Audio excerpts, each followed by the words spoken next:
T-Mobile, our critical mission is providing unparalleled 5G coverage for when connectivity is mission critical.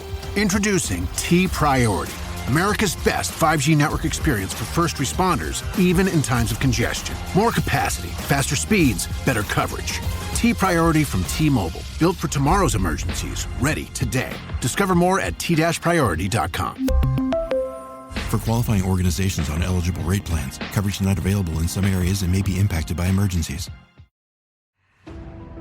This episode is brought to you by Peacock. The new Peacock original documentary, Matthew Perry, A Hollywood Tragedy, dives deep into the beloved actor's rise to fame and his tragic death. 5 people, including Perry's personal assistant, 2 medical doctors, and an alleged Hollywood drug dealer known as the Ketamine Queen, were charged with conspiracy to illegally provide Perry with the ketamine.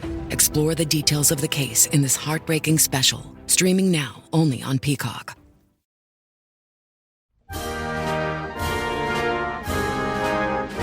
Como medir a influência cultural de um país? Até que ponto a inovação tecnológica pode fazer uma nação avançar? Essas são apenas algumas perguntas que podemos nos fazer quando estudamos com mais atenção a história de Portugal, um dos países mais importantes da Europa quando pensamos em história moderna, e uma nação fundamental para conhecermos a história do Brasil. Esse episódio aqui, ele tá inserido em uma série que eu comecei a fazer contando sobre a história do Brasil e depois eu contei um sobre a história dos Estados Unidos.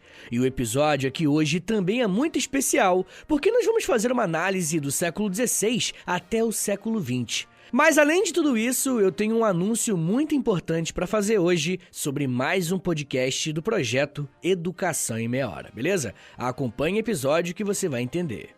Por mais que Portugal seja um dos países mais tradicionais quando estudamos a história, o nosso ponto de partida não será especificamente os portugueses, mas sim os árabes. Desde a fundação do islamismo no século VII, essa religião começou a ganhar muitos fiéis, tanto na Península Arábica, onde ele nasceu, quanto no norte da África. Porém, a Península Ibérica também vai virar um palco de confronto entre cristãos e muçulmanos a partir do século VIII. A Península Ibérica é a pontinha ali da Europa, tá ligado? Que se encontra com o norte da África, onde ficam Espanha e Portugal.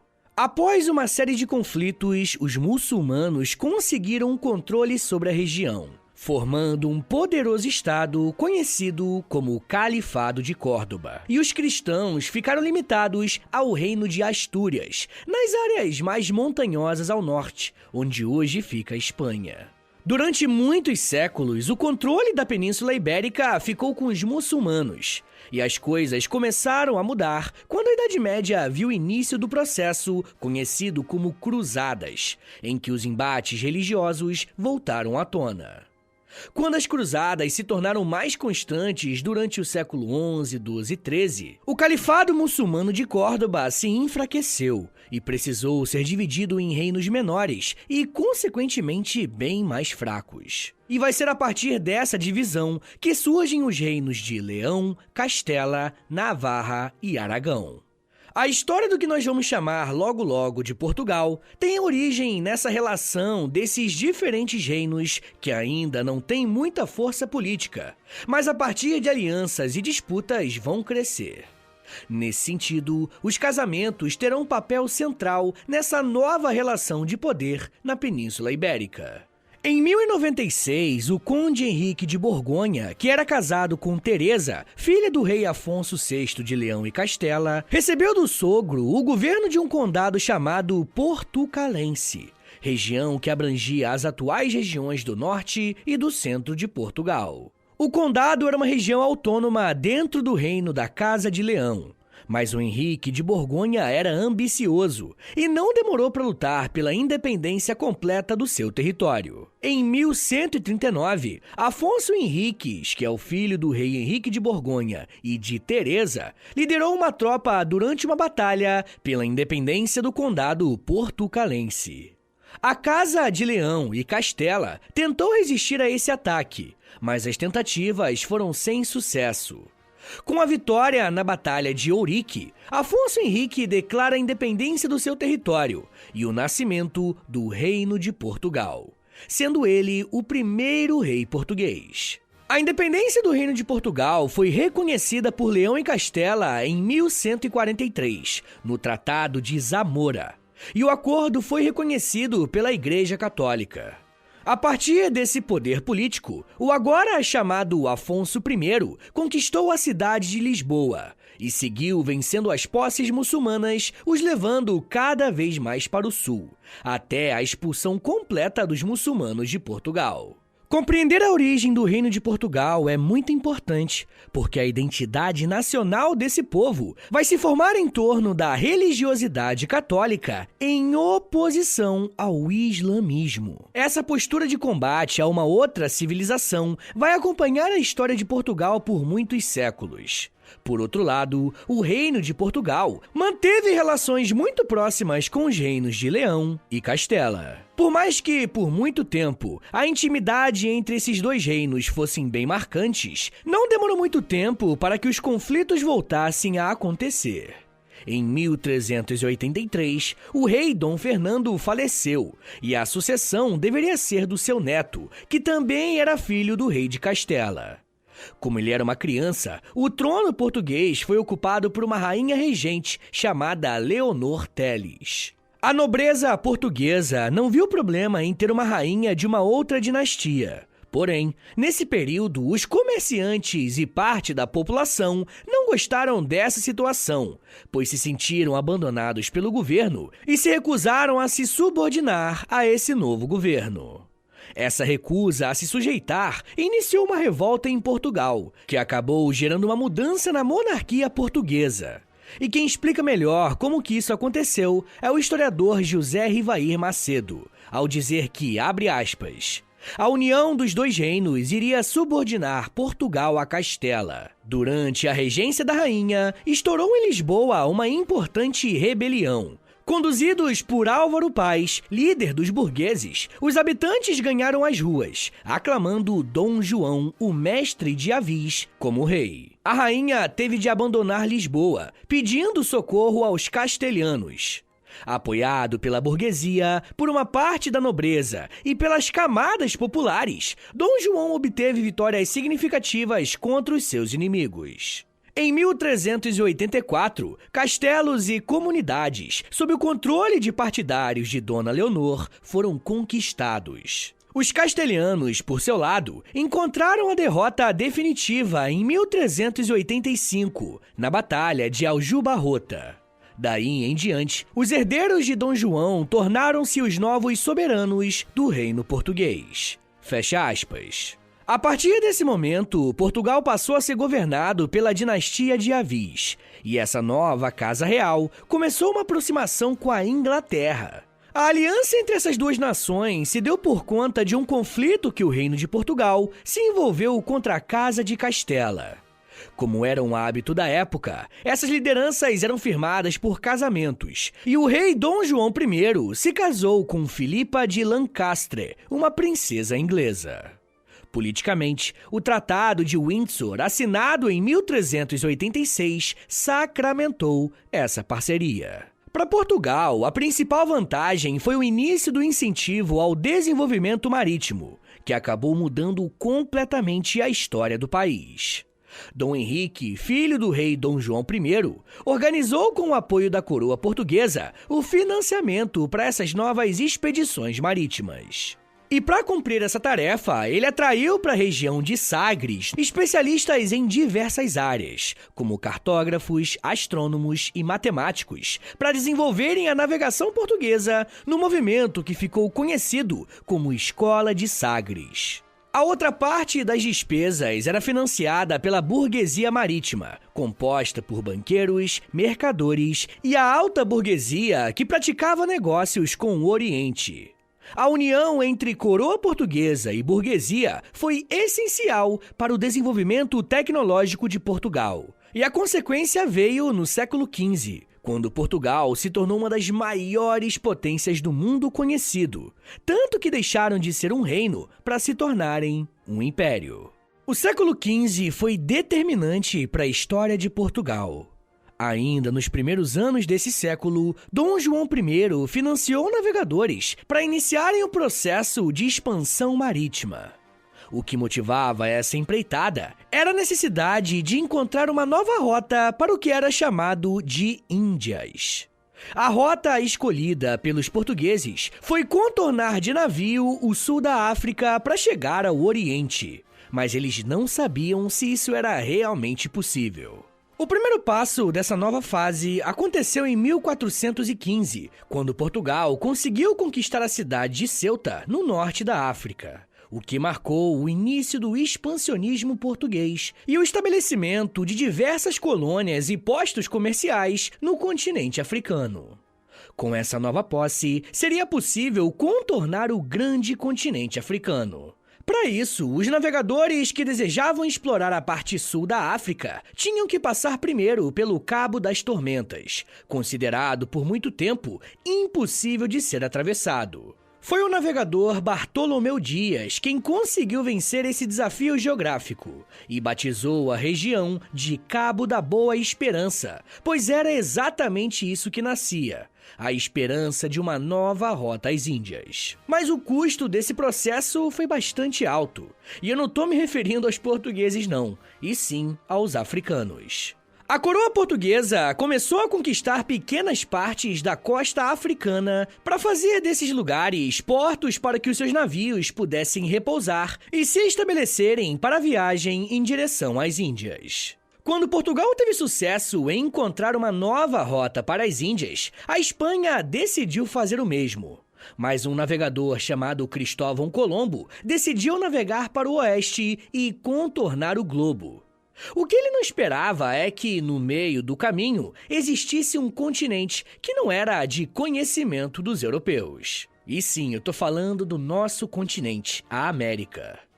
A partir de então, Portugal e Espanha passaram a disputar o protagonismo e a autorização para usarem determinadas rotas marítimas. Como os dois países eram bem católicos, o Papa precisou mediar o conflito através de acordos, como por exemplo a Bula Intercoetera, assinada em 1493, que cedia a Portugal todas as terras a 100 léguas a leste de Cabo Verde e a oeste para a Espanha. E o Tratado de Tordesilhas veio no ano seguinte, em 1494, que movia essa linha imaginária para 370 léguas a oeste de Cabo Verde. Essa divisão acabou ignorando as outras nações europeias que não respeitavam o limite e, mais tarde, invadiram terras espanholas e portuguesas. No Oriente, o Tratado de Saragoça, assinado em 1529, dividia as terras a partir das Ilhas Moluscas, a oeste para Portugal e a leste para a Espanha. Depois do sucesso de Cristóvão Colombo pela Espanha, o rei português financiou Pedro Álvares Cabral, que navegou pela rota da África, mas mais distante que o normal, para contornar o continente-mãe, fugindo da forte correnteza. O problema é que as embarcações de Pedro Álvares Cabral se desviaram da rota. E no dia 22 de abril do ano de 1500, Cabral encontrou terra firme, mas não era a África e muito menos as Índias. Foi o primeiro contato entre os portugueses e a sua futura colônia, que iria se chamar futuramente de Brasil. Por não ter noção exata do tamanho da terra que acabou de encontrar, Cabral batizou o lugar como Ilha de Vera Cruz. Mas logo mudou o nome para Terra de Vera Cruz e, ao voltar para Portugal, o rei mandou modificar novamente para Terra de Santa Cruz. Após a chegada dos portugueses no território que hoje chamamos de Brasil, lentamente se deu o processo de colonização do território. Mas o chamado Novo Mundo não era a única posse de Portugal durante o século XVI. Os portugueses também tinham postos de controle na África e o império estava em expansão.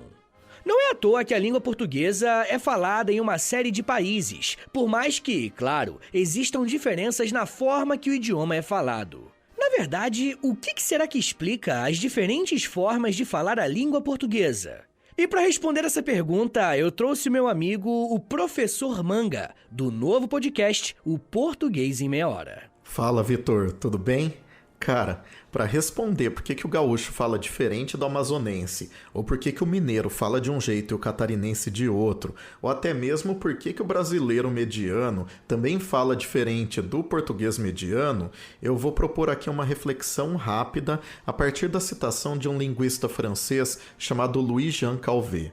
Essa frase do Calvet, você vai perceber, escrita num livro dele do começo dos anos 2000, tem um poder de síntese fantástico. Olha só, as línguas não existem sem as pessoas que as falam.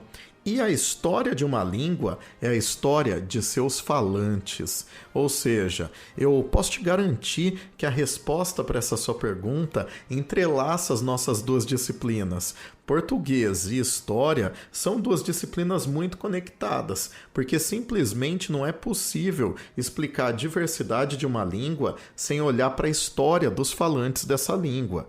Quando a gente observa, no caso do português do Brasil especificamente, como a língua foi transplantada para cá pelos europeus, que vieram em levas diferentes desde o século XVI, quando a gente observa que essa língua recebeu os elementos indígena e africano aqui numa intensidade e numa constância muito específicas e até então inéditas na história da humanidade, fica claro que o resultado desse caldeirão todo não pode ser uma mistura homogênea. As línguas são por natureza heterogêneas, mas o português do Brasil, por causa da sua história e até mesmo da sua geografia, tem uma riqueza invejável. Ou seja, em linhas gerais, a língua varia tanto quanto variam os costumes, as roupas, a culinária, por exemplo, das pessoas que falam essa língua. Claro que essa resposta pode ser dada em 2 minutos ou em meia hora. E é por isso que eu vou aproveitar essa deixa para convidar quem já ouve o História em Meia Hora para conhecer também o Português em Meia Hora, apresentado por mim. Vejo você lá. Valeu? Valeu, Manga. Brigadão, cara. E, gente, é isso, tá? Mais um podcast aí do Projeto Educação em Meia Hora no ar. Agora tem praticamente todos os dias da semana, só domingo que falta. Segunda-feira é Geografia, terça é Português, quarta tem História em Meia Hora, quinta tem Inglês em Meia Hora, sexta Biologia e sábado Astronomia e mais um História em Meia Hora também. Tá bom, gente? Mas é só domingo mesmo que não tem episódio, mas honestamente, eu acho que domingo, pelo menos por enquanto, é dia de descansar, tá bom?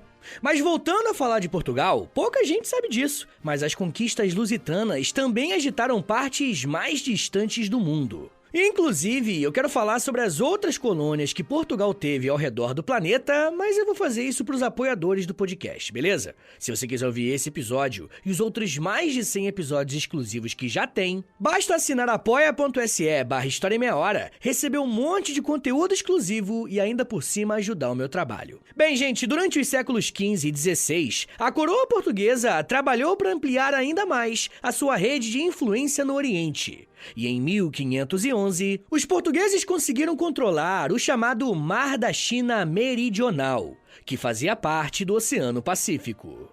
Nesse mesmo ano, chegam na Tailândia e em 1513 na China. Em 1517, foi a vez de dominarem partes do Japão. Entre 1553 e 1554, os portugueses invadiram o território chinês a partir de Macau. Essa ocupação territorial foi inicialmente ilegal e só foi oficializada pelo governo chinês no ano de 1557. Aparentemente, tudo estava correndo bem para o Império Português, mas isso mudou quando o rei resolveu lutar contra os muçulmanos e simplesmente desapareceu. Eu já quero falar mais sobre isso e como que Portugal continuou crescendo até um certo ponto, tá? Mas me dá um minutinho aí, tá, gente, que daqui a pouco a gente volta e eu falo um pouco mais sobre reis, separação, colônias, ditadura e democracia. Segura aí, que é um minutinho só.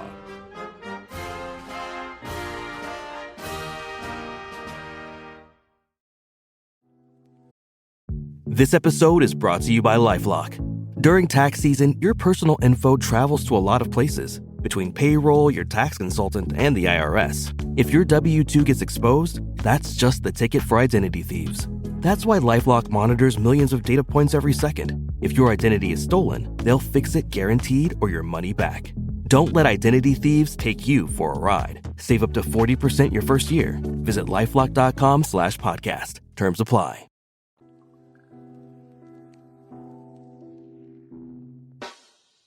O História em Meia Hora é parceiro da loja.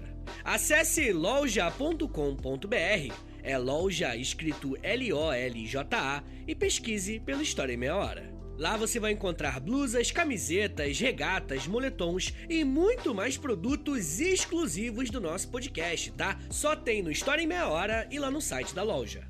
Tem uma blusa que é uma mistura do Lampião com a Kira, tem uma que é da Cadela Laika, tem uma que é o Street Fighter, só que com figuras históricas do Brasil. Gente, tem muita coisa irada por lá. Lembrando, é claro, que quando você compra um produto na loja, além de você ficar todo bonitão ou bonitona, você ajuda o História em Meia Hora a continuar de pé. Então, obrigado. Acesse agora loja.com.br e pesquise por História em Meia Hora. loja.com.br e digita na busca História em Meia Hora. Valeu, gente!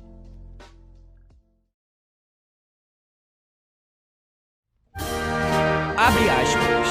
É vós, ó bem-nascida segurança, da lusitana antiga liberdade, e não menos certíssima esperança de aumento da pequena cristandade.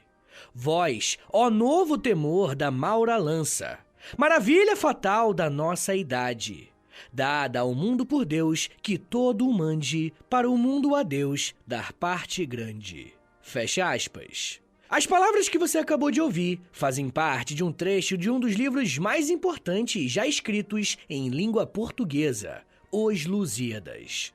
O autor dessa obra é Luís Vaz de Camões.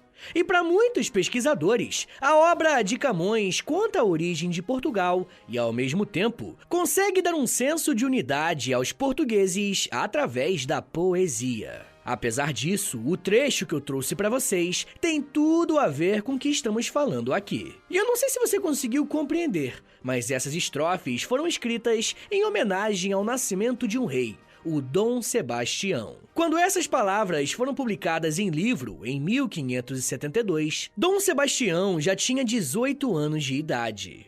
Mas as expectativas pelo seu governo eram bem grandes. Em 1578, Dom Sebastião decidiu liderar algumas tropas em combate na Batalha de Alcácer Quibir, que foi travada contra os muçulmanos em uma região onde hoje fica o Marrocos. O problema é que, durante o confronto, Dom Sebastião simplesmente desapareceu. Não se sabe o que aconteceu com Dom Sebastião, mas provavelmente ele faleceu em batalha. Mas mesmo assim, até hoje nunca encontraram seu corpo. Por conta dessa falta de conclusão, passou a existir toda uma mística envolvendo uma possível volta de Dom Sebastião. Mais tarde, esse misticismo ficou conhecido como sebastianismo. Mas o que nos interessa aqui hoje é que, politicamente, esse desaparecimento significou um dilema na sucessão do trono. E quem resumiu muito bem o que aconteceu a partir do desaparecimento de Dom Sebastião foi o professor Severino Vicente da Silva, ao dizer que, abre aspas, Portugal ficou sem rei, o que permitiu que o rei da Espanha, Filipe II, reivindicasse o trono para si. O que conseguiu pela força das tropas do Duque de Alba e pelo Tratado de Tomar em 1580. Portugal passava a ser um Reino Unido com a Espanha. Fecha aspas. Um outro nome que nós costumamos dar a esse processo é de União Ibérica, que foi um processo em que o rei espanhol também se tornou o rei de Portugal. Aqui no feed do História em Meia Hora tem um episódio com esse título, União Ibérica. E ele tá bem completinho e eu recomendo bastante que você ouça assim que se acabar esse aqui, beleza?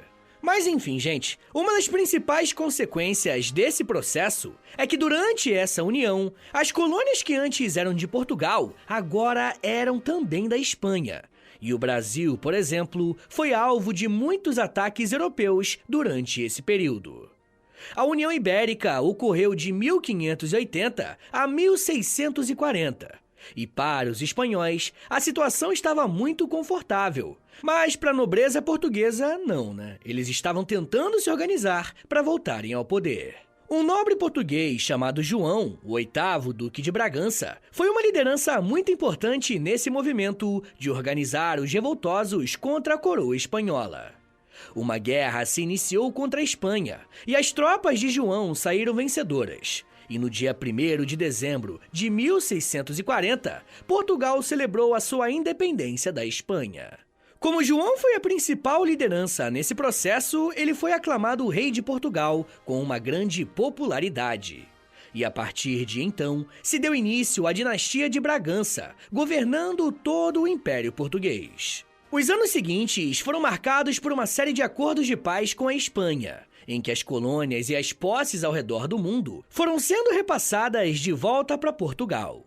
E nesse período, ter o Brasil como uma colônia ajudou bastante, uma vez que na província de Minas Gerais encontraram ouro, podendo elevar o nível do caixa da coroa portuguesa.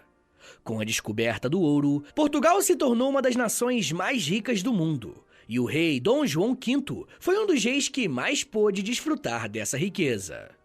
Em 1755, Portugal se viu em um dos momentos mais complicados de sua história. Um grande terremoto atingiu Lisboa e destruiu completamente a cidade, uma das mais importantes do Império. O primeiro-ministro do reino era o Marquês de Pombal, que ficou designado a reconstruir a cidade e a realizar reformas políticas que foram muito boas para Portugal, mas as colônias sentiram na pele a repressão da metrópole aumentando. Isso fez com que movimentos de contestação à autoridade de Portugal começassem a surgir no Brasil, e a Inconfidência Mineira e a Conjuração Baiana são os melhores exemplos desse movimento. Ambos os eventos ocorreram nos anos finais do século XVIII e apontaram para qual seria o futuro de Portugal nos próximos anos. No início do século XIX, a história de Portugal seria influenciada por movimentos que estavam ocorrendo em outras regiões da Europa. Eu estou me referindo a Napoleão Bonaparte, que ascendeu politicamente na França e, para tentar derrotar a Inglaterra, implementou uma manobra política e militar chamada Bloqueio Continental. Na prática, qualquer nação que continuasse estabelecendo negócios com os ingleses seria invadida pelas tropas napoleônicas. Mas o problema era que Portugal era um antigo parceiro da Inglaterra e não honrar os compromissos firmados não era uma opção. Em 1807, Portugal se recusou a participar do bloqueio continental e, como resposta, Napoleão selou o Tratado de Fontainebleau com a Espanha, afirmando que Portugal seria conquistada e dividida. Napoleão nomeou o general Junot para invadir Portugal ainda em 1807. Mas os planos franceses foram frustrados, porque toda a família real e toda a sua corte, o que contabilizava milhares de pessoas, fugiram para o Brasil, chegando nas nossas terras em 1808. Quando estudamos esse evento pelo lado do Brasil, vemos que a chegada da família real representou um momento muito importante para o processo de independência da colônia. Porém, no lado português, as coisas não foram positivas. O território português ficou desprotegido e quem precisou garantir a segurança da região foi uma resistência popular, que recebeu o apoio de tropas britânicas para impedir que os franceses e os espanhóis dominassem o território português. Enquanto a família real portuguesa estava no Brasil, quem comandou a política de Portugal na Europa foi uma junta militar inglesa, liderada pelo Lord William Carr Beresford. Com o passar do tempo, a situação política na Europa pôde ficar mais estável, e políticos portugueses passaram a ser pautados pela ideologia liberal, tendo como principal prática a limitação do poder real. Uma das formas de fazer isso na prática foi exigir a volta de Dom João VI, que estava no Brasil. A chamada Revolução Liberal do Porto, de 24 de agosto de 1820, ficou conhecida pelo ultimato que os políticos portugueses deram ao seu rei para que ele retornasse do Brasil para Portugal. Dom João VI cedeu à pressão e, ao deixar o seu filho Pedro de Alcântara no Brasil, abriu espaço para que a colônia portuguesa iniciasse um processo de independência de Portugal.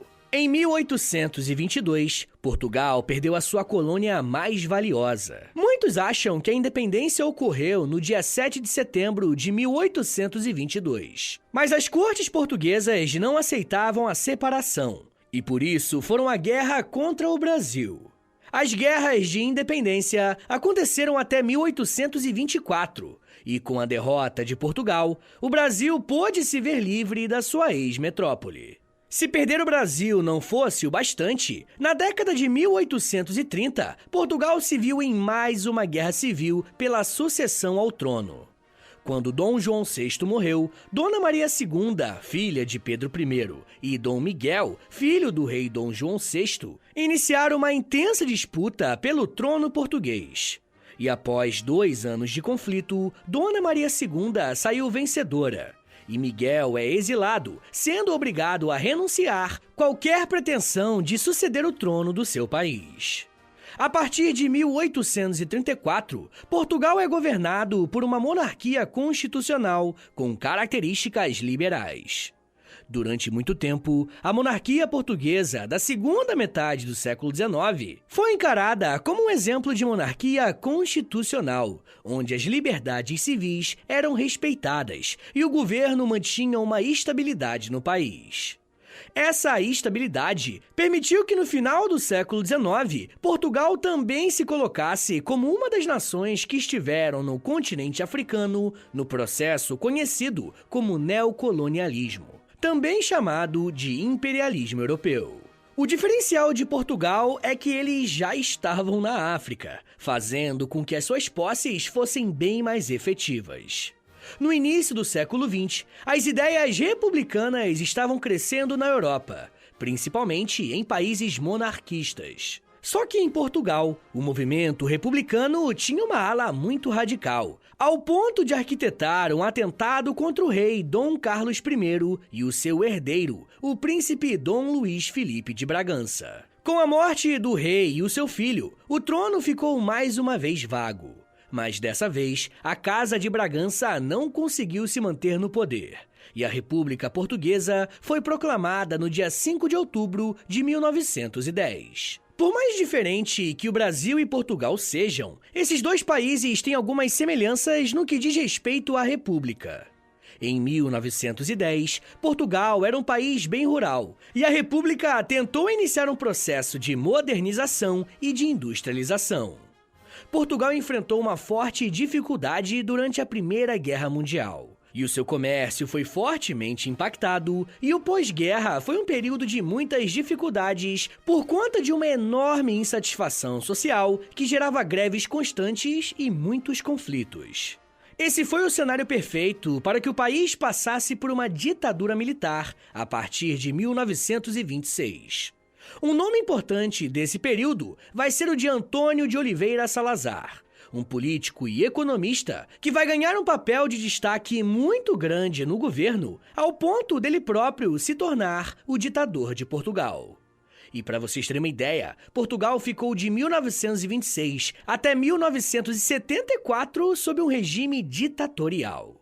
Na verdade, Portugal teve muito a ensinar ao Brasil no que diz respeito às ditaduras que vivemos. Bom, depois de tantos anos vivendo sob uma ditadura, o povo português começou a se organizar e a se revoltar na década de 70. Motivados por uma crise econômica severa, parte das Forças Armadas se revoltaram contra o próprio governo militar, e esse levante tomou conta das ruas.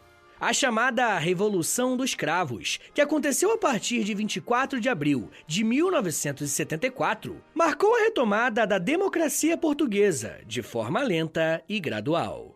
Os primeiros anos pós-revolução foram marcados por mais instabilidade e crises econômicas. Mas muitos especialistas apontam que, pelo menos, Portugal estava caminhando em direção a um regime democrático.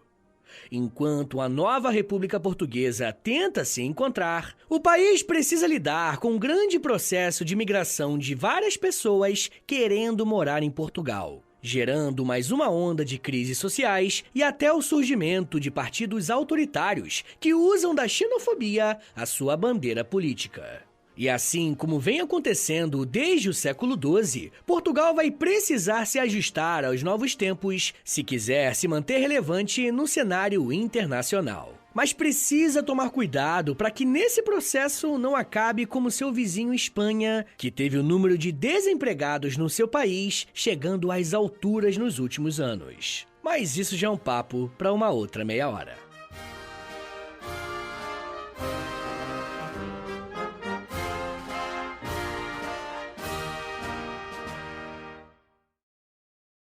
Senhores, muito obrigado por ter vindo até aqui. Meu nome é Vitor Soares, eu sou professor de História e você acabou de ouvir o História em Meia Hora.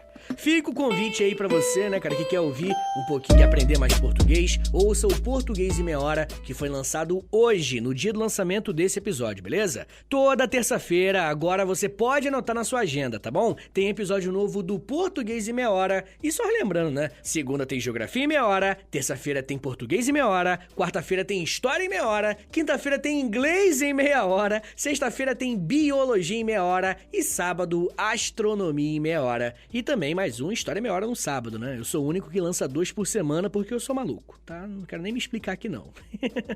Beleza, gente? Mas, ó, não se esqueça de compartilhar esse episódio com a rapaziada. Eu tenho muitos ouvintes de Portugal. De longe é o país, tirando o Brasil, né? Que é bem mais. É o país que mais me ouve. País estrangeiro, que não seja o Brasil mesmo. Se eu não me engano, é tipo 5% da minha audiência. Isso é muita gente, porque o História em Meia Hora é um podcast bem grande, felizmente. Então compartilha aí, rapaziada. Nossos irmãos Tugas, compartilha esse episódio com o pessoal para mais pessoas conhecerem o meu trabalho.